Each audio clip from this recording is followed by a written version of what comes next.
Our next speaker is a gentleman who runs a post office in Yorkshire, in Boroughbridge. And he's looked at his business, so he's going to talk to you a little about his business. He's going to talk to you a little bit about some of the mistakes he's made and how he's learned and what he's done to try and improve his business. He's rebranded his store. It's now called the Well Good Card Shop. So, ladies and gentlemen, I'm delighted to welcome on stage the postmaster from Boroughbridge Post Office, Nigel Hamilton-Evans.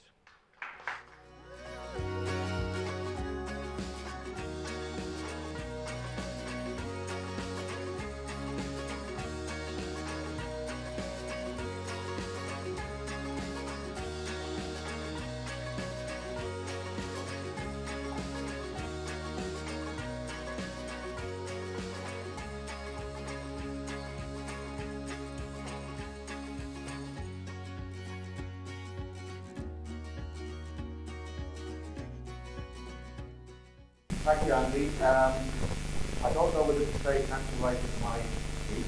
Whether I am going to reinforce virtually everything that you said, but that message was bang on, absolutely bang on.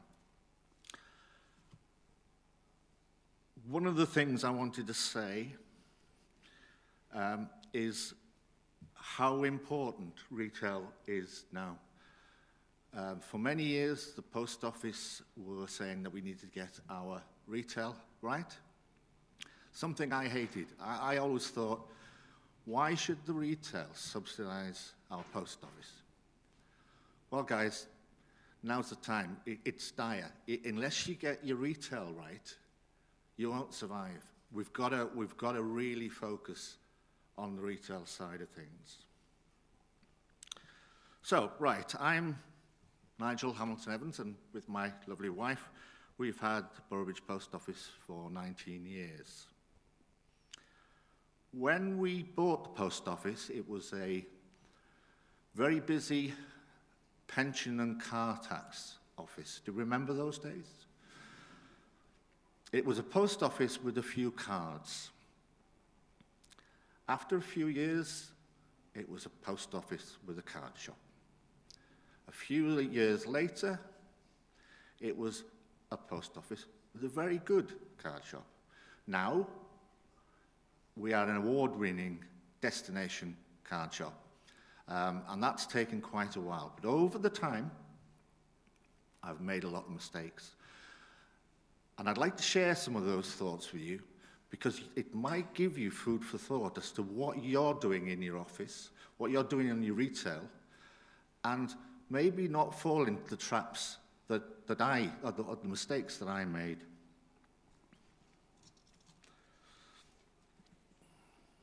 Right, let's start at the beginning. Karen, my wife, said don't mention this because the post office used to go on about this. 1400.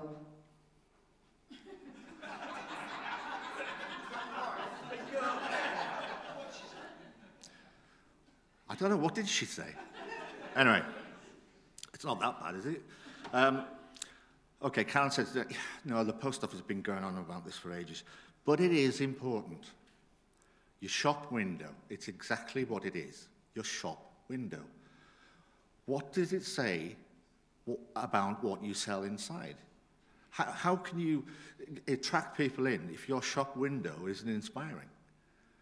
So you need to look at that. Now, I always say, if I can get people through my door, I've got a chance. Now, whether that's on the greeting card side or whether it's on the post office side, the amount of times we get people coming in and have never been in the office, and they go, wow, I didn't expect this.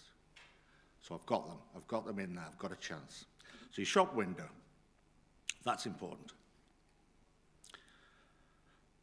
Does it look inviting, which Andy was saying? Does it look inviting when you come in? Is everything in its place? I was disappointed to see one of the pictures on there that I had an empty pocket, and if I'd known Amanda was going to take the photograph, that pocket would have been filled, I can tell you. So yeah, first impressions. Is it clean? Again, how many times have I been into offices and go, would I really want to buy something from here? No. Stand back. Have a look at your office in the eyes of the customer. It becomes wallpaper. That's the problem. I had a look at my office yesterday and stood back as a customer, and I could see a lot of stains around the hand sanitizer on the floor. We haven't cleaned it for weeks. But now, when I get back, we're going to get that done. Does something need painting? Have you cleaned this? Have you just left something on the side?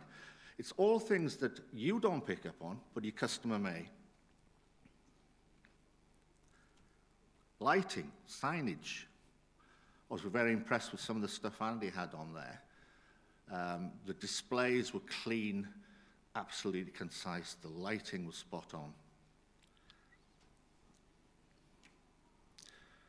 Now, a mistake that I made right at the beginning. Well, this isn't a mistake, but Andy was saying about, well, we call it stock control. So you get one company in, and they take over, and they effectively manage your whole display. The only problem with that is one company sometimes will have very samey cards. So your offer is just that range. Now, a little plug for Woodmanston. He hasn't put me up to this. The good thing about Woodmanston is they've got such a huge variety of ranges that you'd think there were 10 different suppliers in the shop. Now, that's where you want to get to. Do not just choose the cards that you like. You have to think, what will your customer want? I genuinely have a card company, and I'm not going to mention them, but I can't stand them. They're awful, but they sell. And sometimes I despair. When they come to the counter and they've got one of these cards, I'll go, really? Is this the best that you think I've got in my shop? That red tractor, or the two Labradors, or the mare and foal? But somebody wants those. So don't limit yourself to just what you like. I remember going into a card shop, and everything in that shop was cute. Now, obviously, the woman who had that card shop liked cute cards. But if you didn't like cute cards, you weren't going to buy. So think about it. Think about your variety, which Andy was saying as well. So probably the safe thing is to start with one or two companies. Get the ball rolling. Get a company in. Get two companies in. And I've heard it so many times from postmasters, I don't know where to start. I know nothing about greeting cards. Right, a few tips. A card supplier will only supply you with cards they know that are going to sell. They're going to give you your top sales, best-selling cards. They'll do that because they want repeat orders. They're not going to give you the sort of, yeah, that might sell. They're going to give you the range that they feel confident that is going to sell. So let's say you took on Woodmanston. You've got a safe sort of selection there, and I called it building blocks. Now, you have to start with a safe building block. So there are various companies out there that you wouldn't say unremarkable, but they are safe. They sell. So you need to put those in. Now, if you, after a couple of years, get past the need for stock control, you can then start cherry picking and getting other cards in. And all of a sudden, your display, your retail offer has become more interesting and more diverse and more likely to give you increased sales through multiple buys. You come in for one card, and then they notice another card, they notice another range, and next thing you know, they bought 5 or 6. They only came in for one. So that's something to think of if you're just starting off. Karen and I are very sad. Whenever we go somewhere, we go into the local card shops. We go in to see what they're selling. So if you know nothing about cards, greeting cards, take a visit to a really good independent card retailer. Now, if you're out of the area, when we were in Saltburn, which is, you know, maybe 50 minutes away from Boroughbridge, we talked to that card shop owner, and because it was no threat to that card shop owner, she opened up. We asked, what are your best sellers? She told us. And they're happy to tell us, because they're proud. And they'll say, no, that's no good. Leave that. So we picked up, over the last couple of years, companies like Little Dog Laughed and Sally Scaffardi, and they are selling fantastically. But they're a bit niche. They're a bit different. Not everybody will buy those, but some people will come in and buy 5 or 6.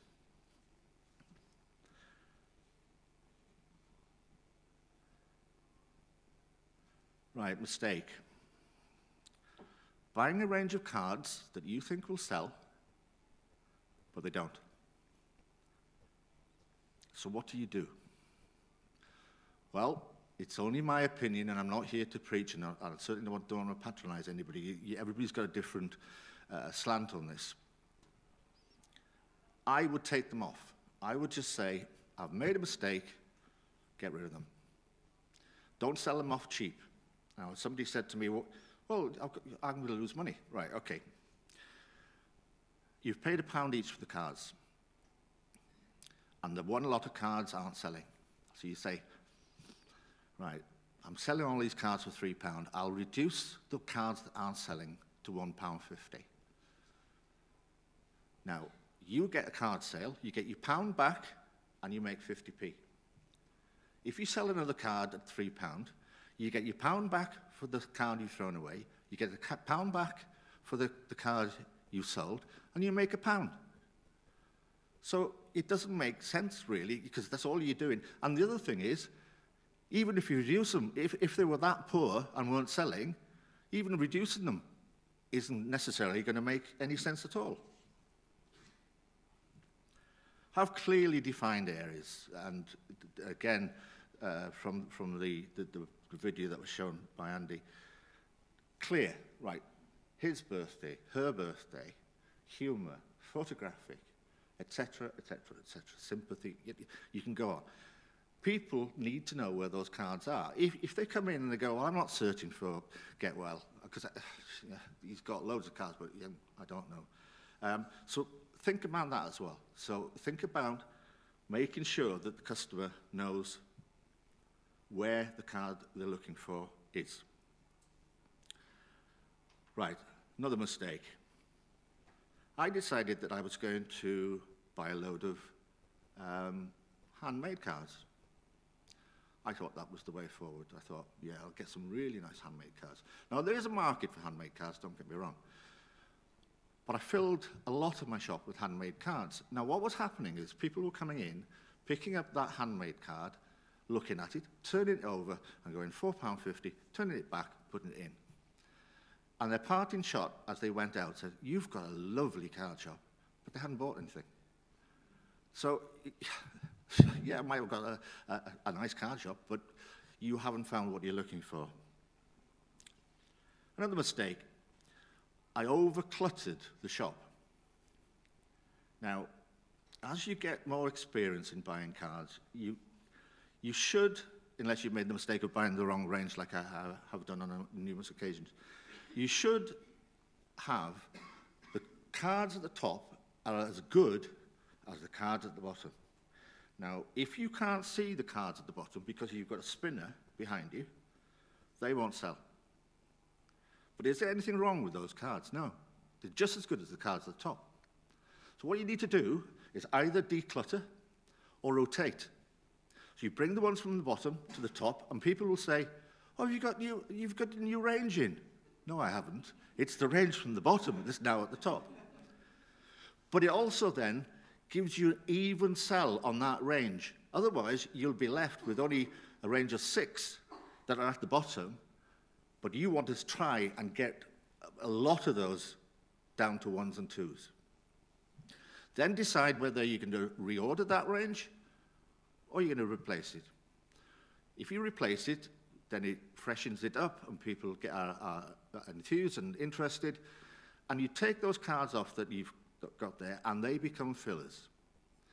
The fillers are when a particular range is coming to its end and you've got empty pockets. So you bring those out and you drop them in. Something I'm very passionate about, which is engaging with the customer. Now, you need to know your stock. You need to know your stock inside out. You need to be able to go out to the customer and say, I can see you're looking. What is it you're after? Well, I'm looking for a get well, but it's not really get well. The guy's got cancer, so I can't give it. I said, well, how about sending a hug? Yeah, that sounds great. So you've given the alternative. That person might have gone out saying, there's nothing in that range that suits what I'm trying to say. Or you could say, we've got some blank ones with scenery on. You can put your own message in. But engage with the customer. Know your stock and engage. Christmas is a good example. We almost operate a personal shopper experience. If we see somebody with a big list, we'll go out and we'll try and match the card that they're looking for with a card from our shop.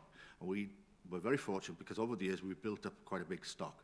So we can say, if you can't find one for Uncle, let me know because I'll bring some more out. Now that makes them feel quite special, and that's what you want.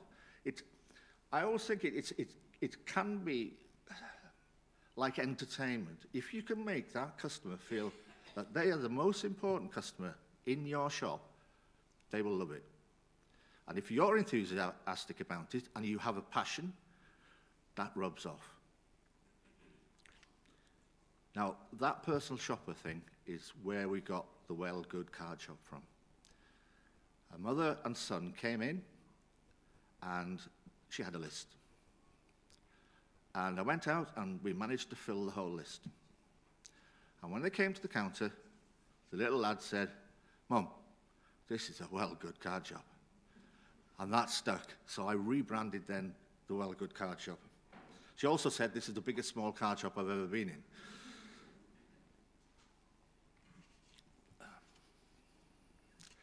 I'm going to talk a little bit about Christmas.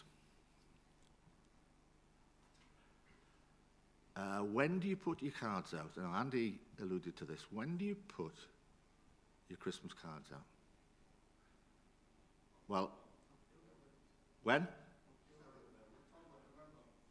Okay, full range? Yeah, but full range? Right, so the trouble with that is exactly what Andy was saying. If you take off your everyday cards and put your full range of Christmas, then you've got drawers full of cards you can't sell. And they would have sold, but they're not out. Now, we do a soft launch. Now, we put out a small amount of cards, and I'll tell you what we put out, and I'll give you the reason why we put these out.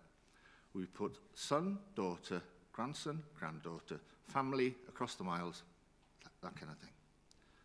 Reason we do that? We've all got post offices. Where are these grandparents going to be sending sometimes? Australia, Canada. They want to package those cards up. They want to get them ready to go. So they will sell. Now, if you've done your job properly, when you've got your cards in, and you've separated them into boxes, into you know, mum, dad, etc. If somebody comes in and says, well, I can't find a card for Uncle, you go out the back, you bring the whole range, and you offer it there. You solve that problem.